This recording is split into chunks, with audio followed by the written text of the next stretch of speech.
Skip it up and that up. What's going on, ladies and gentlemen? Rich of Review Tech USA, and when there's wood grain and sausage fingers, you know it's time for an unboxing or a review. And today we're going to be reviewing the ExtremeCap U3 from AVerMedia. Now, what's so exciting about this? This is the first, as far as I know, consumer-grade capture card that could capture 1080p at 60 frames per second, supposedly uncompressed, but we'll talk about that later. And one of the other big selling points is that you could actually watch the preview screen on your computer, and because due to USB 3.0, this is a USB 3.0 device, not 2.0, there's virtually no latency. So you don't have to have an extra monitor, you don't have to worry about passing through video. You could actually play right on the preview screen on your computer with no lag almost whatsoever. And that is actually true, I will say that. So let's take a look at the device itself. This is the ExtremeCap U3. It's really straightforward. There's not much to it. There's a status light up in front. On the back here, you have an AV for a breakaway cable. So I don't really think you would need to buy this, but if you wanted to use this on your PlayStation 3 or another, because it supports varying resolutions, you could use it for like a component system, maybe like a PS2 or a GameCube. You're ready to go with this. So that's pretty cool. Maybe if you're going to be doing the next gen consoles and you're going to do some retro stuff, this will be your all-in-one device. Also, too, you notice it has only an HDMI in, no HDMI out. There's no pass-through on this, which I was kind of okay with it when I first unboxed it, but now I'm not too thrilled with that. And here, I'll explain that in my final verdict why I'm not too thrilled with it. And here you have your USB standard 3.0 connection. It does come with the cable, but the nice thing, because it's not a proprietary connection over here, if you lose it, you can just go to the store and buy a new USB 3.0 cable and you're good to go. So this is the device. It's really straightforward. You have to go to the website, the AVerMedia website, to download the software, and that's it. So now what I'm going to do is show you 3 different games I recorded with the AVerMedia ExtremeCap U3, and then I'll come back and give you my final verdict on the device.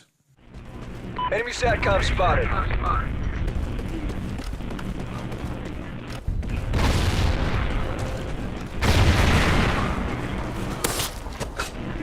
Enemy care package incoming.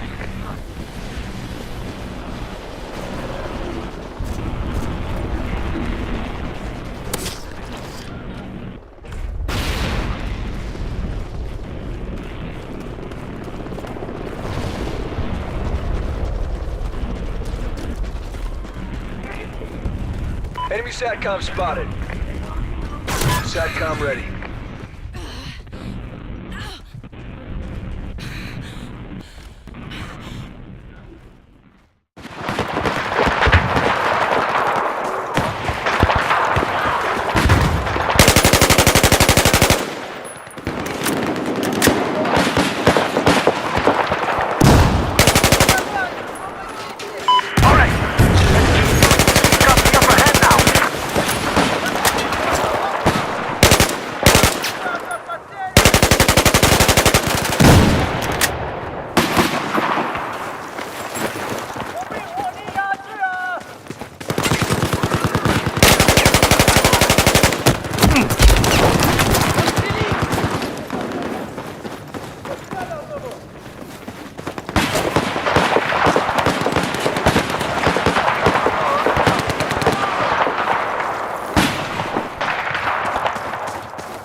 So final verdict time, ladies and gentlemen. Is the AVerMedia ExtremeCap U3 a must-have?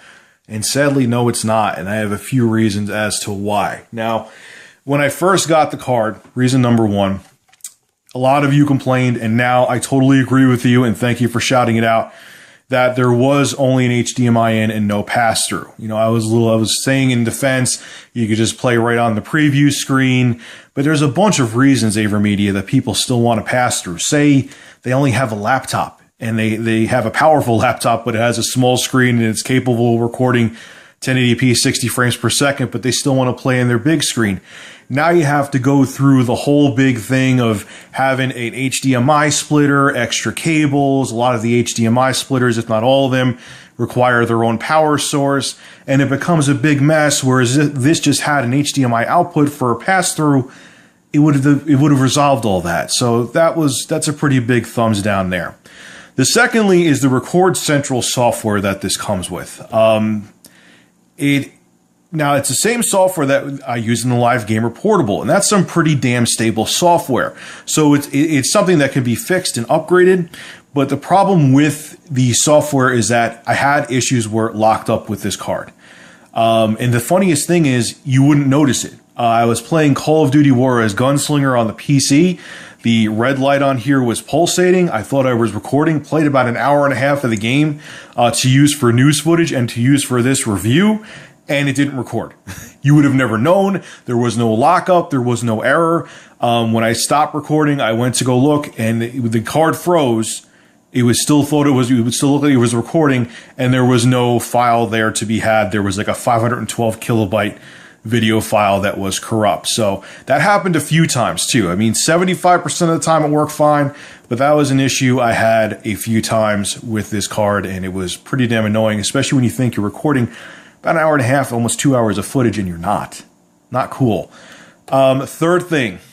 Now, supposedly, the video on here is uncompressed. Now, at least when you use Record Central, which is the software they give you with this card, okay, that's the software they're recommending. That's what they give you. So that's what I'm going by. It is compressed. They use MP4. And what I noticed, especially when I was playing Call of Duty Ghosts. Now, I don't know. I'm going to show you some footage here. Don't know if you're going to be able to see it with YouTube's compression at 30 frames per second. But even with, I had everything maxed out. MP4, 30 megabits per second bit rate. I used 192 kbps audio, which isn't max, but it's more than suitable for making YouTube videos and what have you. Saw a ton of compression, especially with Call of Duty Ghosts. Whenever there was like smoke, you would see a bunch of compression artifacts. I mean, they claim this card to be doing uncompressed video 1080p at 60 frames per second. And from what I saw, even at max settings, it looked heavily compressed. I have to say, arguably, the video coming out of the Live Gamer Portable was actually better looking video at 1080p 30 frames per second, not 60, I have you, but if it's not gorgeous video, which you would expect for a device like this, then what's really the point? And last but not least was recording PC footage with the ExtremeCap U3 now. One of the things that I loved, especially about the Live Gamer Portable, is that it put virtually no stress on my computer. I could record footage, gameplay footage from my PC, and it all looked fantastic. You would never have your frame rate drop. You could play games like Far Cry 3, get 60 frames per second. Yeah, obviously you were only recording at 1080p 30 frames per second. That's all the Live Gamer Portable would capture at. But it was nice that it would never hit your PC, especially if you wanted to use the PC free mode. There would be no stress on your PC because you're recording right to an SD card right on the Live Gamer Portable. Now, this has the compression software that compresses the video right inside of it, but every time I used it, I was noticing frame rate drops. BioShock Infinite, it would be 60 frames, then you would get stuttering, 60 frames, you would get stuttering, same with Far Cry 3 and other games like that.